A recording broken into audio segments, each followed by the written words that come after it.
హల్లెలూయాయని పాడి స్తుతింపను రారే జనులారా మనసారా ఊరురా. హల్లెలూయాయని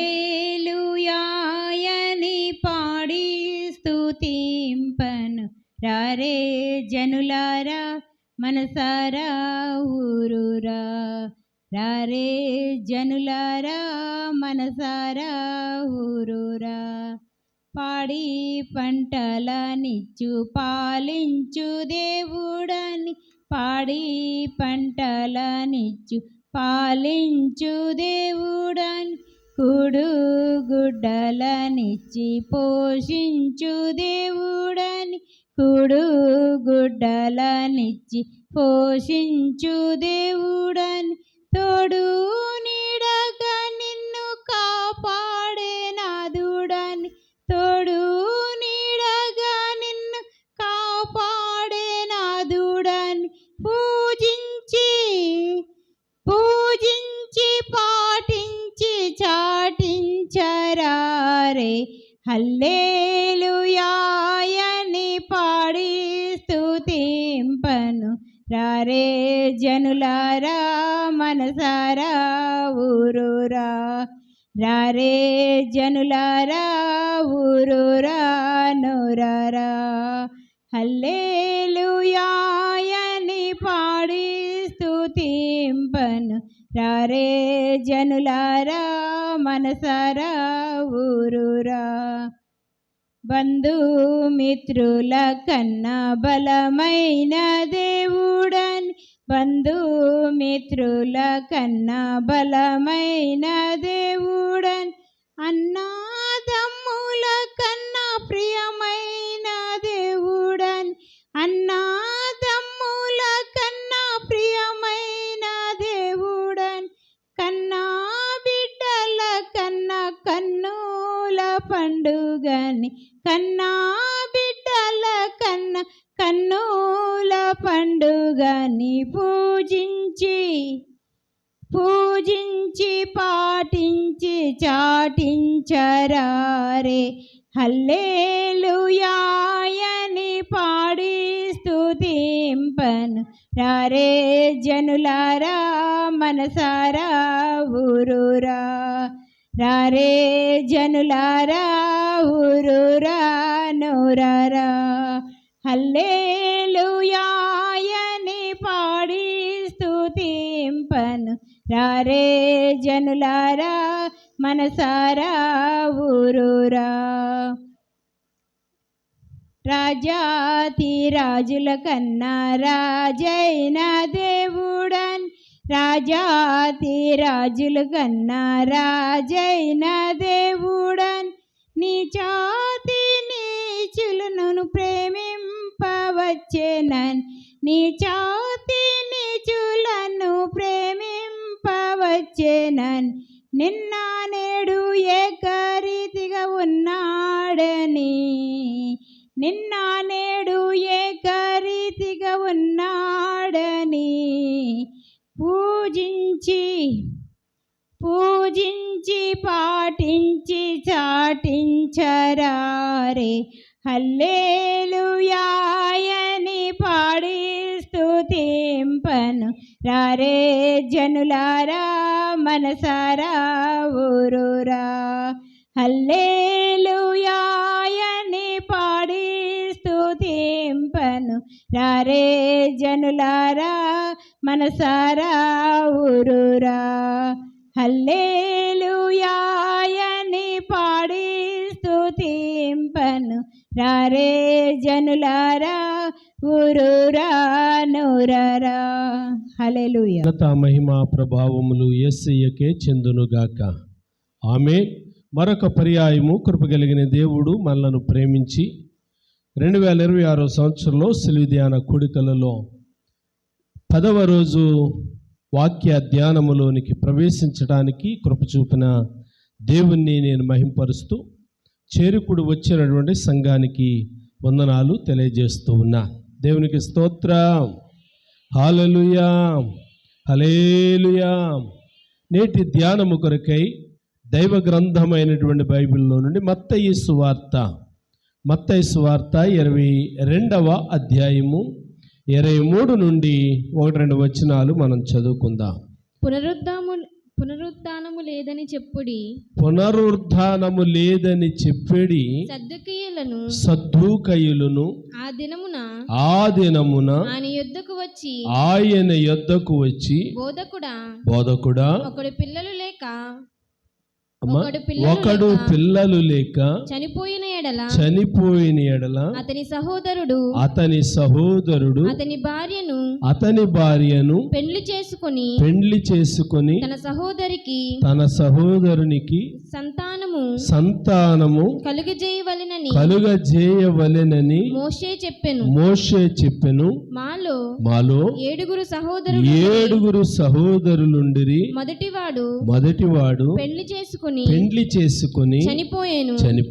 అతనికి సంతానము లేనందున అతని సహోదరుడు అతని భార్యను తీసుకొనెను. రెండోవాడును మూడోవాడును అలా 7వ వాని వరకు అందరును అలాగే జరిగించి చనిపోయిరి. అందరి వెనుక ఆ స్త్రీయు చనిపోయెను. పునరుత్థానమందు ఈ ఏడుగురిలో ఆమె ఎవనికి భార్యగా ఉండును? ఆమె వీరందరికి భార్యగా ఉండెను గదా అని ఆయనను అడిగిరి. చాలు. చదవబడిన లేఖనాన్ని కృపగలిగిన దేవుడు మన కొరకు దీవించును గాక. ఆమేన్.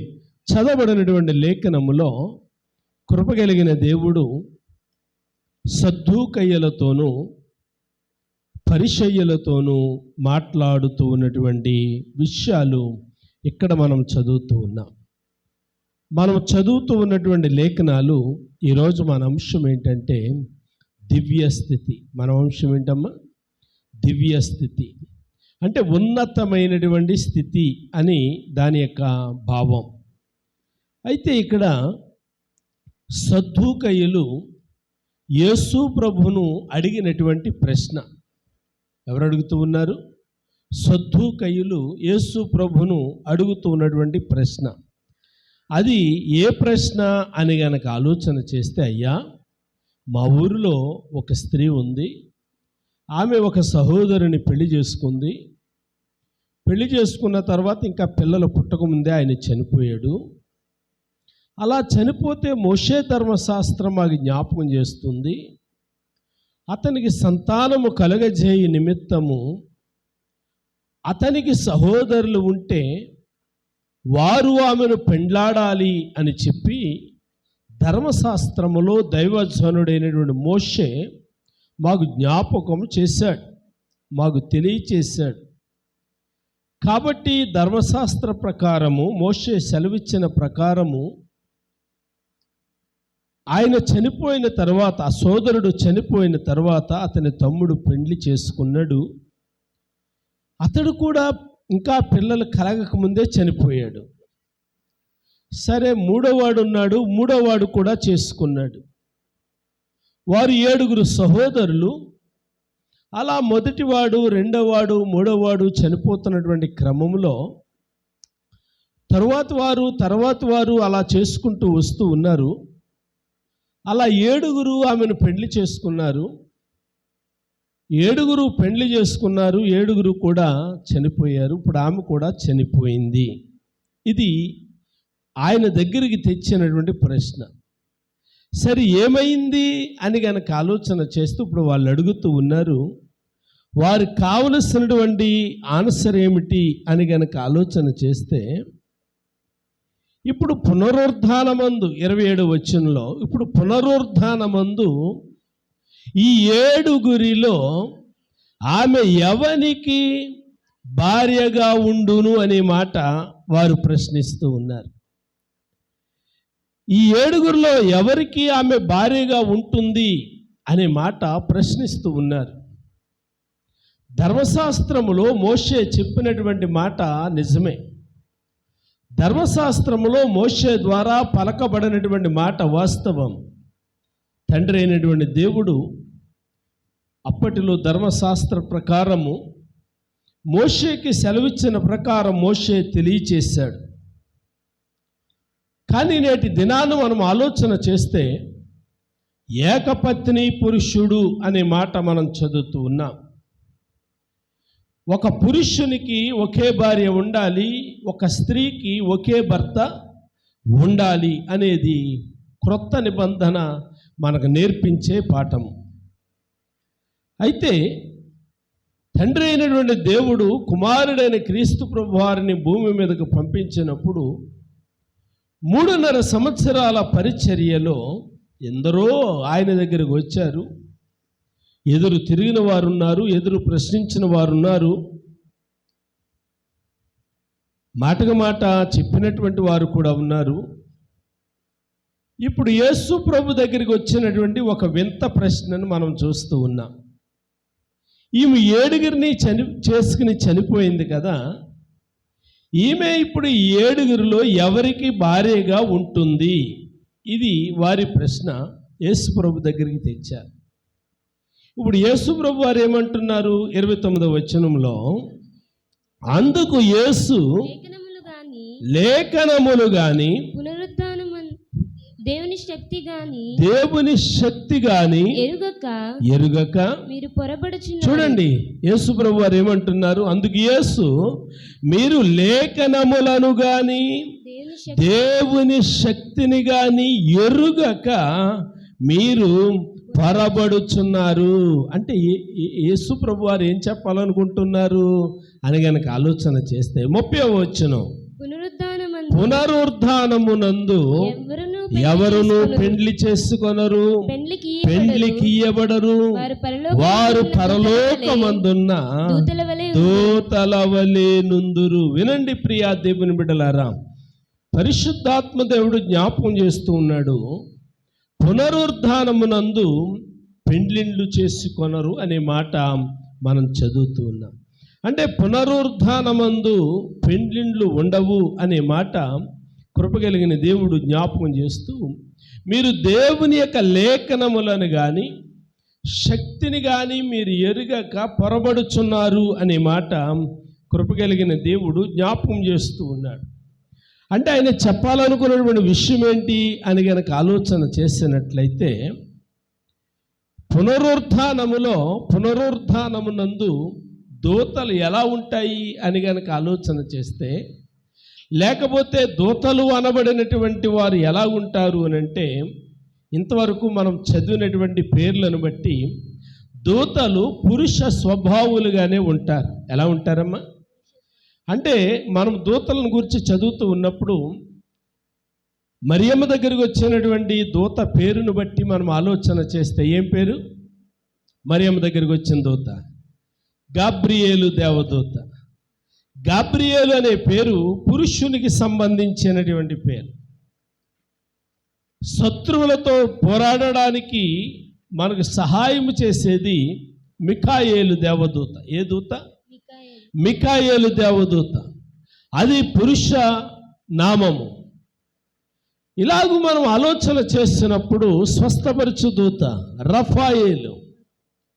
కాబట్టి దూతలు అనబడినటువంటి వారు పురుష స్వభావులుగానే ఉంటారు కానీ స్త్రీలుగా ఉండరు. కాబట్టి పునరుద్ధానములో మనం ఎలా ఉంటాము అని అంటే దూతల వలె ఉంటాము అనే మాట అక్కడ పరిశుద్ధాత్మ దేవుడు జ్ఞాపకం చేస్తూ 30వ వచనంలో అంటాడు, పునరుద్ధానమందు ఎవరును పెండ్లి చేసుకొనరు, పెండ్లికి ఇయ్యబడరు అనే మాట అక్కడ మనం చదువుతూ ఉన్నాం. ప్రియులారా, దీనిని ఏమన్నారు అని అంటే దివ్య స్థితి అన్నారు, ఘనమైన స్థితి అన్నారు, పరిశుద్ధమైన స్థితి అన్నారు. పరలోకంలో దేవదూతల వలె ఉండే స్థితిని పరిశుద్ధ స్థితి, ఘనమైన స్థితి, దివ్య స్థితి అనే మాట ప్రియులారా మనం చదువుతూ ఉన్నాం. అందుకే యేసు ప్రభు వారు మీరు లేఖనములను కానీ దేవుని శక్తిని కానీ ఎరగకున్నారు అని ఎందుకన్నాడు అని గనక ఆలోచన చేసినట్లయితే, ఆయన ఎందుకు ఈ మాట పలికారు అని గనక ఆలోచన చేస్తే పరలోకములో మనం ఎలా ఉంటాము అని అంటే యోహాను మొదటి పత్రిక 3వ అధ్యాయము 2వ వచనాన్ని చదివితే ఇలా వ్రాయబడి ఉంది. ఇప్పుడు మనము దేవుని పిల్లలమై ఉన్నాము. ఇప్పుడు మనము దేవుని పిల్లలమై ఉన్నాము. మనమికమేమవుదుమో అది ఇంకా ప్రత్యక్షపరచబడలేదు. చూడండి 1-2 వచనాలను గనక మనం ఆలోచన చేస్తే అపోస్తులుడైనటువంటి యోహాను అంటాడు, ఇప్పుడు మనము దేవుని పిల్లలమై ఉన్నాము. దేవుని పిల్లలము అని అంటే ప్రియులారా, దేవుని పోలిక చొప్పున ఉంటా. దేవుని పోలిక అనే మాటకి అర్థం, మనం ముఖవచ్చస్సు చూసినప్పుడు ఆయన ముఖవచ్చస్సు కూడా ఇలాగే ఉంటుందేమో, ఇది పోలిక కాదు. ఆయన పోలిక అనేది ఆయన మనస్సును ప్రియులారా మనకిచ్చాడు. దేవునికి స్తోత్ర. ఆయన మనస్సును మనకిచ్చాడు, అది పోలిక. పరిశుద్ధతను మనకిచ్చాడు, అది పోలిక. సహవాసమును మనకిచ్చాడు, అది పోలిక. ఇంకా మనం ఆలోచన చేస్తే కొరింథీ మొదటి పత్రికలో పౌలు భక్తుడు 15వ అధ్యాయము 49వ వచనాన్ని చదివితే, కొరింథీలు రాసినటువంటి మొదటి పత్రిక 15వ అధ్యాయము 49వ వచనంలో, మరియు మనము మంటి నుండి పుట్టిన వాని పోలికను ధరించిన ప్రకారము మనము పరలోక సంబంధి పోలిక కలిగి ఉందాము. అబ్బా, ఎంత అద్భుతమైనటువంటి మాట! ఆలోచన చేయండి. మన పోలిక ఎవరిది అని అంటే పరలోక సంబంధములో అయినటువంటి పోలిక. మన పోలిక ఎవరిది అని అంటే దేవుని పోలిక. మన రూపం ఎవరిది అని అంటే దేవుని యొక్క రూపం. కాబట్టి ఈ శరీరమును ఆయన రూపంలోనికి మార్చబోతూ ఉన్నాడు అని ఫిలిప్పీ పత్రికలో 3వ అధ్యాయం 21వ వచనంలో పౌలు భక్తుడు జ్ఞాపకం చేస్తూ ఉన్నాడు. ఈ దీన శరీరమును తన మహిమతో నింపబోతూ ఉన్నాడు. ఈ దీన శరీరానికి ఆయన మహిమను ఆయన ఇవ్వబోతూ ఉన్నాడు. ఈ దీన శరీరానికి ఆయన కృపను అనుగ్రహించబోతూ ఉన్నాడు. కాబట్టి మనం ఆలోచన చేసినట్లయితే ఈ భూమి మీద ఉన్నంత వరకే రక్తమాంసాలతో కూడిన దేహం. ఈ భూమిని విడిచిన తర్వాత రక్తమాంసాలతో మనం ఉండం. ఎందుకంటే పౌలు భక్తుడు అంటాడు, రక్తమాంసాలు దేవుని యొక్క రాజ్యమును స్వతంత్రించుకొనవు. కాబట్టి ఇక రక్తమాంసాలతో మనకు సంబంధం ఉండదు. రక్తమాంసాలు కలిగిన వారముగా మనం ఉండము. ఈ భూమిపై ఉన్నంత వరకే పెండ్లి అనే ప్రక్రియ ఉంటుంది. ఈ భూమి మీద నుండి విడవబడిన తర్వాత, ఎత్తబడిన తర్వాత అందరూ ఎలా ఉంటారనంటే దేవుని పోలిక చొప్పున, దేవుని మహిమార్థమై, దేవుని స్వరూపమందు దేవుని పోలియుందుము అనే మాట ఇక్కడ మనం చదువుతూ ఉన్నాం. భూమి మీద ఉన్నంత వరకే ఈ సంబంధాలు, ఈ బాంధవ్యాలు, ఈ యొక్క వివాహము లేక పెండ్లి అనే మాట వినబడుతూ ఉంది. కాబట్టి ఇప్పుడు సద్దూకయ్యులకు ఆయన ఏం చెప్పాలనుకుంటున్నాడు అని అంటే, 7గురిలో ఎవరికి భారీగా ఉంటుంది అని అంటే, పరలోకంలో అసలు పెళ్లి జరిగితే కదా ఎవరికి ఉండేదో చెప్పేది. పరలోకంలో పెండ్లి జరిగితే ఆమె ఎవరికి భారీగా ఉంటుందో ఆయన చెప్తాడు. కానీ పరలోకంలో అసలు వివాహం అనే వ్యవస్థ లేదు. అది ఏదైనా ఉంది అని అంటే అది గొర్రె పిల్ల వివాహోత్సవం మాత్రమే. దేవునికి స్తోత్ర, హల్లెలూయా. రోమీయుల రాసిన పత్రికలో పౌలు భక్తుడు అంటాడు 8వ అధ్యాయము 29వ వచనములో, తన కుమారుడైన యేసు ప్రభు వారి యొక్క సారూప్యముగా మనల్ని మార్చబోతూ ఉన్నాడు. దేవునికి స్తోత్ర. దీనిని ఏమన్నారు అని అంటే దివ్య స్థితి అన్నారు. దేవునికి స్తోత్రం కలిగిన గాక. దివ్య స్థితి. కాబట్టి కృప కలిగిన దేవుడు వారికి ఇచ్చే సమాధానం ఏంటంటే, పరలోకంలో వారు ఎలాగుంటారు అని అంటే, ఆ 7గురికి భారీగా ఉంటుందామే ఎలా ఉంటుంది అని అడిగిన మాటకి ఆఖరిగా ఒక మాట చెప్పి నేను ముగిస్తాను. మార్కు సువార్త 10వ అధ్యాయము, మార్కు సువార్త 10వ అధ్యాయము 27వ వచనంలో ఇలా వ్రాయబడి ఉంది. యేసు వారిని చూచి, ఇది మనుష్యులకు అసాధ్యమే గాని దేవునికి అసాధ్యము కాదు, దేవునికి సమస్తమును సాధ్యమే అని. అంటే ప్రభువులో ఉన్నటువంటి వారు పరలోకములో ఎలా ఉంటారు అంటే దేవదూతల వలె ఉంటారు. దేవునికి స్తోత్ర. దేవదూతల వలె ఉంటారు.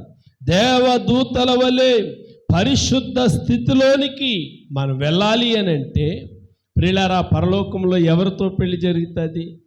పరలోకంలో ఎవరికి భార్యగా ఉంటాను, పరలోకంలో ఎవరికి భర్తగా ఉంటాను, ఇది కాదు ఆలోచన చేయవలసింది. పరలోకములో ఉండాలనే తపన ఉంటే మొదటిగా మనము పరిశుద్ధాత్మ సారూప్యములోనికి మారాలి. దేవునికి స్తోత్రం.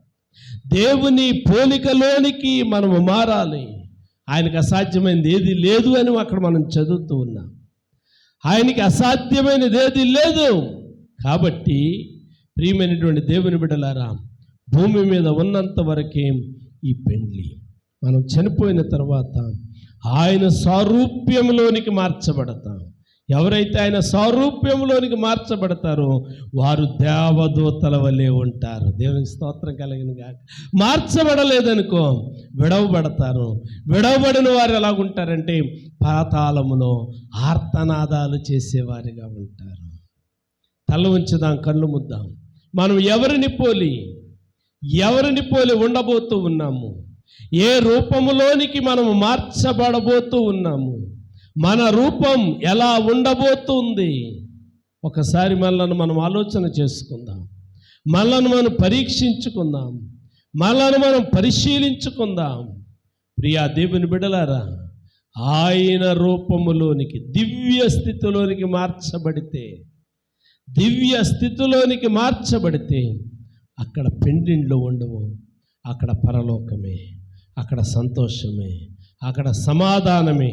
ఆ సమాధానము, ఆ సంతోషము నీకు కావాలి అని అంటే నేడే దేవుని యొద్దకు రావాలి అనే మాట పరిశుద్ధాత్మ దేవుడు జ్ఞాపకం చేస్తున్నాడు. ప్రార్థన చేద్దాం. పరిశుద్ధుడైన మా తండ్రి, గనుడానికి వందనాలు. విన్న వాక్యము మా అందరికీ దీవెనకరంగా దాయిచ్చే యేసు నామమున అడుగుచూ ఉన్నాను తండ్రి. ఆమేన్. ఆమేన్.